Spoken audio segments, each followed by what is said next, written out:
Welcome back to Nader's Game Picks, ladies and gentlemen. We're back from New York. We're back in Texas. Feels great with the win. Cowboys. You know what I'm talking about. Quick Week 5 recap. 7-7. Yours truly. Rougher start to the season, but the upset alert of the week went through finally. I called it. The Broncos over the Eagles. Broncos beat the Eagles. Score of 21-17. My prediction was 20-25. Even though I don't get the score right, counts as a win in my win column. A couple of other notable games I got wrong that I thought were going to go the other way. The Jaguars beat the Chiefs at home, and the Titans upset the Cardinals. The Titans didn't have a win. They got themselves a win. There was also, I predicted the Saints beating the Giants. Spencer Rattler got his first win. And the Ravens annihilated the Texans annihilated the Ravens. And also, surprise, the Panthers beat the Dolphins. So, and Patriots on Sunday Night Football beat the Bills. So, quite a memorable week. 7-7, overall record 42-36. We're back for week 6, and I'm gonna unpack the games on this upcoming schedule for you guys. Let's go ahead and get it going.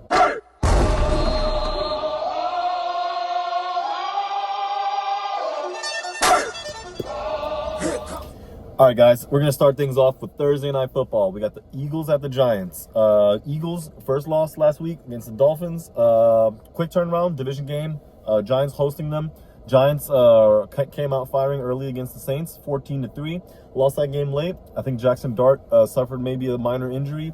And then they've been fumbling the ball on offense. You know, you have a rookie quarterback and a rookie running back. So you got to hold on to that ball.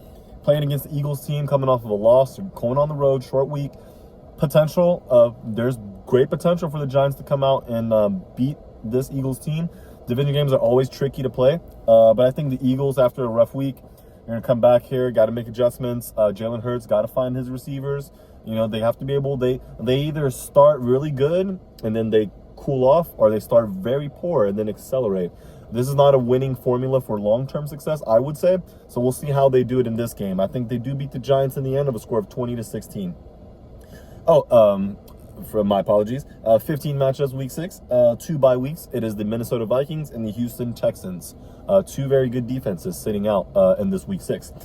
Moving on now, we have the Broncos at the Jets. This game is coming to you from Tottenham Stadium, Spurs Stadium in London. It's going to be at 9:30, so early time and local time. I think the Jets, they had a home game last week. They got blown out. And I think the Broncos, after beating the Eagles, they feel good about themselves, and they're playing a Jets team that don't have a lot of injuries necessarily. I think the Broncos are still also making sure they're healthy. But this Jets are, I think they'll put up a good fight in London here, trying to get their first win.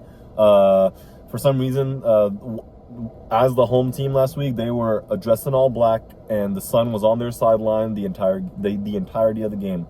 Almost felt like self-sabotage. But then again, I'm not complaining. My team that I was rooting for was on the other side of that sideline. But this time around, London, I think maybe the Jets will rally around. I do think Sean Payton, coach Broncos, they'll find a way to win in the end. But I think this will be a close game. It'll be a lot closer than I think most people expect, because the Jets obviously didn't look good last week.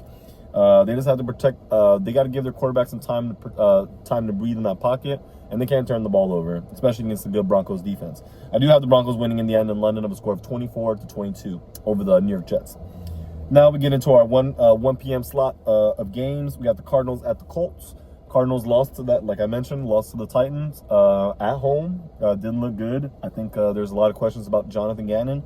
And fun fact, Jonathan Gannon and Shane Steichen are the two coaches, I believe, that left Philadelphia after their Super Bowl appearance in 2022. Steichen went to Indianapolis for the 2023, became the 2023 head coach of them, a new hire there, and Jonathan Gannon for the Cardinals. Now these two coaches are playing each other. This game, to me, could go, I think this game is a game the coach wants to win very bad. I think the Colts at home, they're the better team. They're playing better as a team. Their defense is flying around, taking advantage of turnovers. Jonathan Taylor putting up another monster year so far. But with the Cardinals in position to a lot of these games they've lost, they've been in control of, leading. And this is a game where I think that will be, if they're not in control of this game and starting early, I think if the Colts get off to a big start, I think they can blow the Cardinals out. So the Cardinals' best chance to win this game is to come out, start early, get Kyler Murray going, the running game going, because they've built through the draft, they've built through the trenches in their last 2 drafts, and you got to be patient for that to come together. But with this Arizona fan base, it seems like that patience is slowly running out. So I do think the Colts prevail at home under Daniel Jones and this vaunted rush attack of the Colts. I think they win 25-17 over the Cardinals. Moving on now, we got the Chargers at the Dolphins. Chargers have suffered 2 straight losses. They lost at home to the Commanders last week. They've had a lot of missed opportunities, a lot of unfortunate errors. And this will continue to spiral them down the wrong path if they don't get it cleaned up and fixed. And I think visiting a team like the Dolphins, where they were in control in that game against Carolina before they lost it, I think the Dolphins only rushed for 19 yards while getting rushed on for over 230. This is a game where I think they're going to come out exotically running the ball against the Chargers defense, which is still one of the better defenses in the league. But keep them on their heels, run the ball at them, much like the film from last week where the Commanders were actually running the ball and dominating them late in that game. Were able to be comfortable. And I think the Dolphins at home, they might coach. I think Mike McDaniel, he found some fluidity to the offense despite missing Tyreek Hill. I think Devon Achane is the backbone, the one who keeps that offense going. And I think this could be a game where they just come out and flat out beat the Chargers. Not going to be my upset alert of the week, but this would be a honorable mention candidate for an upset. I do think the Dolphins win at home against the Chargers team that's they're kind of in trouble, I would say. They lost. Najee Harris has been out, suffered an injury earlier in the year, and he's out for the season. Joe Alt went down. I'm not sure his status, and you got Rashawn Slater, that injury before the season started, and Omarion Hampton, their first round rookie running back, got injured. He's going to be questionable to play for the next couple of weeks. So they're looking deep down to their bench for running backs. That's going to put more pressure on Justin Herbert, their quarterback. So be on the lookout for that. I think the Dolphins did a good job with Tua last week. They just got to make sure they give him a complimentary run game. I think they'll win this game 28-24. Moving on, we got the Patriots at the Saints. I remember back in 2009, Tom Brady against Drew Brees played in the Superdome, and the Saints blew him out. I think the Saints here, with Rattler's first win, playing against the Patriots team, which is slowly but surely coming into their own, humming, big upset last week on the road on Sunday night on primetime football. Mike Vrabel-led team. Stephon Diggs had back-to-back games of 100 yards. Can he keep that going against a Saints team that's bolstering a confident defense now with Kool-Aid McKinstry, Alontae Taylor, Demario Davis calling the shots there for that defense? I think this is going to be a competitive game. I think the Patriots need to they see the Bills handing the Bills a loss and seeing the state of the Dolphins and the Jets. I think the Patriots want to take off here. They have to get through, I would say, their more easier opponents. No opponent obviously is an easy opponent in the NFL. Anything can happen. It's any given Sunday. But I think the Saints at home, I think the Patriots will be preparing this game like the Saints are going to come out ready to play, which they should. Every team should do that. I think this game is going to be a good game, considering Drake May versus Spencer Rattler may not be, the macho matchup like most people would think. But I think this will be a good game. I think Rattler keeps making good decisions. But I do think the Patriots come out on top strong. I think they're starting to rally behind Mike Vrabel and see the confidence in what they can do on the year. I think the Patriots win 21-20 in the Dome. Browns at the Steelers, and this one's going to be my upset alert of the week, ladies and gentlemen. Upset alert of the week, because I think the Browns, obviously, they just made a trade. They traded Joe Flacco away to the Bengals. Dylan Gabriel started last week. They almost won that game against the Vikings in Ireland. I think there's a good opportunity for them to continue to lean on their younger players. I know they have older veterans on their offensive line that are going to be getting close to retirement in the coming year, maybe when the season ends. And this will be a good chance for them to see who their next cornerstone is going to be. They already have a very good defense. And to be quite frank, it's a good matchup against the Steelers. Aaron Rodgers, as good as he is or was, he's not as mobile in that pocket as he used to be. And I think Myles Garrett, and this front seven of the Cleveland Browns can take advantage of that. And that's why I'm picking them to beat the Steelers in Pittsburgh. Steelers just came off of a bye week. They went into the bye on a win. They're feeling good about themselves. Everyone in the AFC North lost last week. And I think they come out the bye here and get smacked in the mouth by the Cleveland Browns. The Browns typically do play the Steelers pretty competitive. So I think this could be the one where the Browns actually come out on top. Final score of 24-23, and Week 6's upset alert of the week.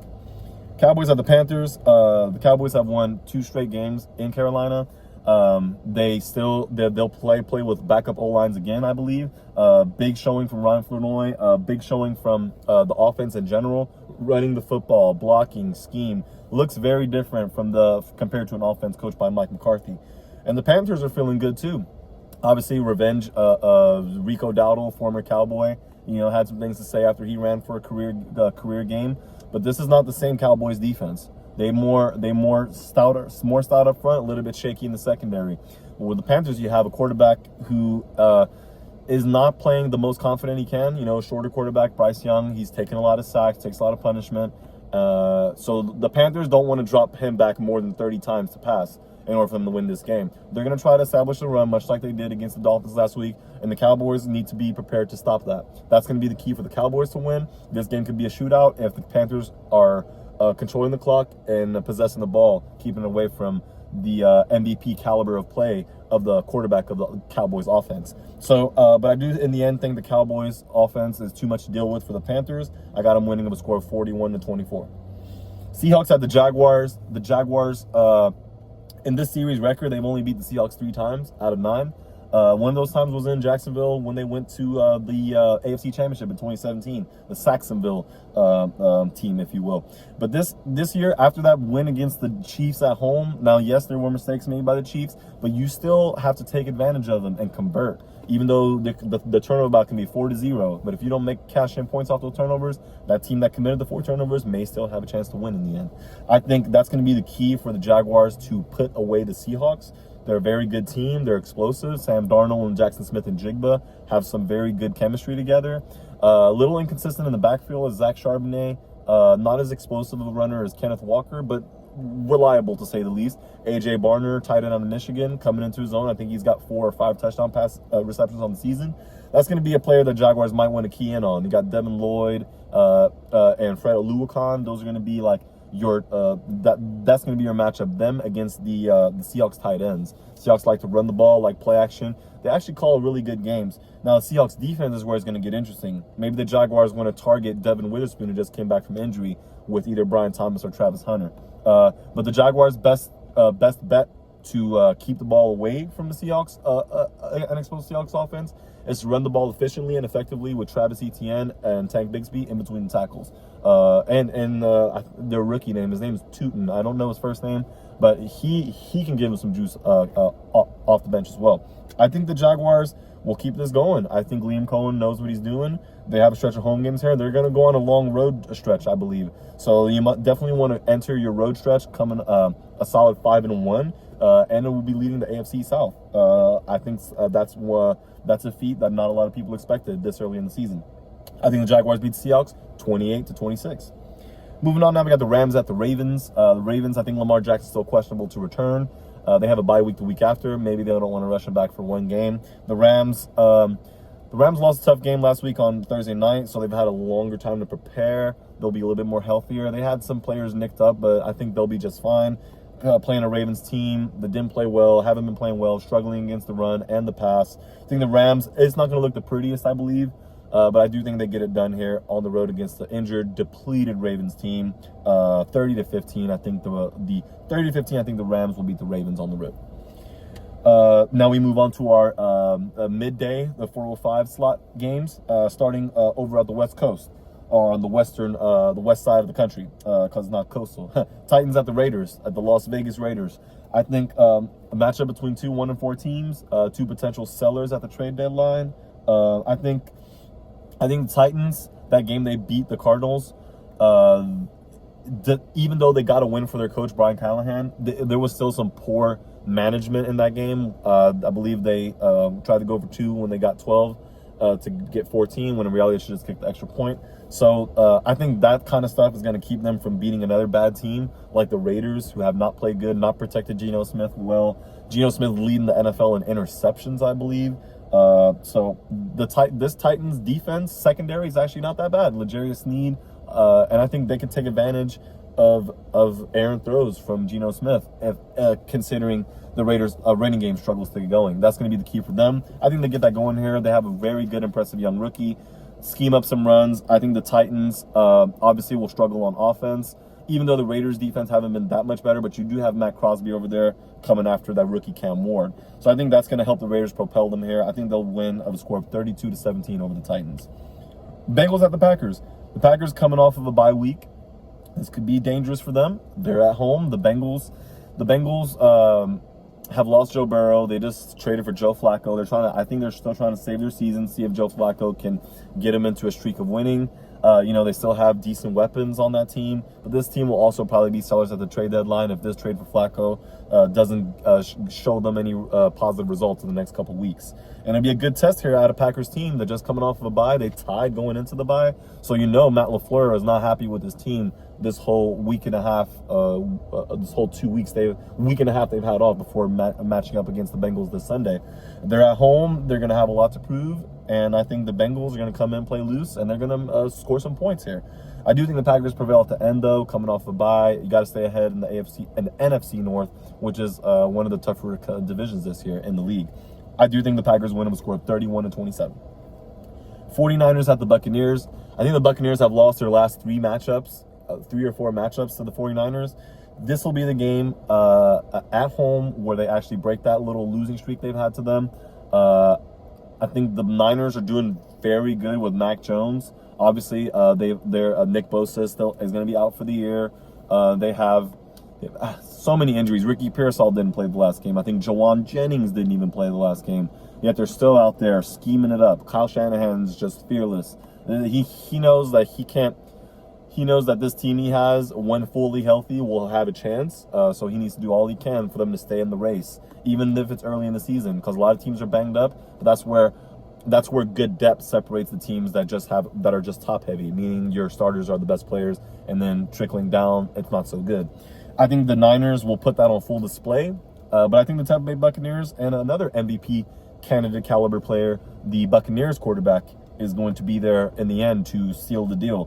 But the team that commits, the team that loses, I believe, would probably have lost the turnover battle and the third down red zone battle. Both these two defenses are known to give up some points, but in the red zone, they're a little bit better off the statistics. So I think the Buccaneers prevail at home with a score of 33-29. Lions at the Chiefs. The Lions beat the Chiefs last time they played in Arrowhead Stadium. This time around, the Lions are coming. This will be primetime Sunday Night Football. Chiefs lost on Monday Night Football. A game they were in control of, and then they lost in the end. I think they're looking at this Lions team as another one. If they lose to this Lions team, they're going to go from 2-3 to 2-4. They need to get back to 500. Bye weeks are coming. Teams want to get healthy. This team also needs to get healthy at running back, receiver, suspensions. And the Lions are soaring. The Lions are like, who's next? Who we want to flip 30 burgers, 40 burgers, or 50 burgers on. So I think the Chiefs will bring a good game. I think their game plan is going to be to run the ball, milk it, keep it away from the Lions. But this Chiefs defense can just as much hold their own against the Lions, I believe, much like the game, that season opener 2 years ago when the Lions did beat them. It was closer to a score. I believe its final score was 21-20 or something in that range. I think this time around, the Chiefs will try to do their best to keep to force Jared Goff and not superstars and featured players of this Lions offense beat you. How can they do that? It's going to be hard, but I think they do have at least some of the tools and defenses on defense to deal with these weapons on the Lions. So we'll see how it goes. I am picking the Chiefs. I would not be surprised if the Lions come in there and dominate. I would not be surprised. I just think the Chiefs are thinking to themselves, this is a must-win. And they know the Lions are a good team, and the Chiefs are still a good team. Whether people would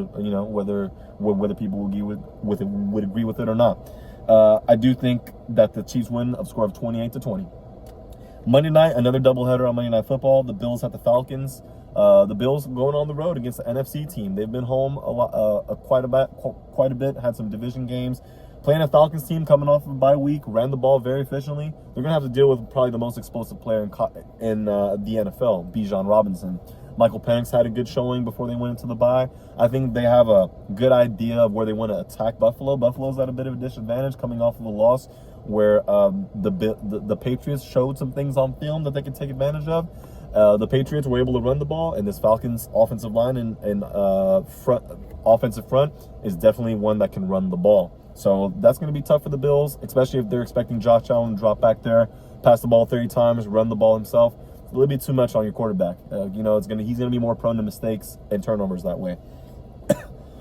I believe the team that loses the turnover battle also loses this game. But I do have the Falcons winning at home on the score of 27-22.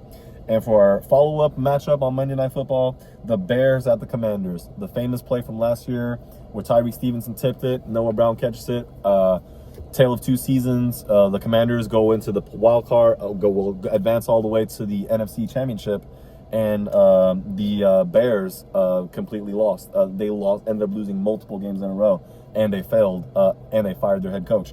But I do think the Bears, I think they actually going to come back and prove it right now. I think the Bears, they're fully equipped, and they know what to expect from the Commanders. They're going to have Jaden Daniels fully healthy, and I expect them to be effective, and I expect them to come in here and win this game. They have Ben Johnson now. They do not have Matt Eberflus, who coached that game last year for them. So I think this time around, I think the Bears get it done. Beat the Commanders on the road, score of 23-19. That wraps up week 6, ladies and gentlemen. The weeks are coming in, a lot of bye weeks. We're going to be here. We're going to keep delivering it. Keep enjoying the football games on a weekly basis. I'm your boy, Naderade, the creator, and I'm be here for week 6 recap when we're breaking down week 7 next week. Love you guys. Peace.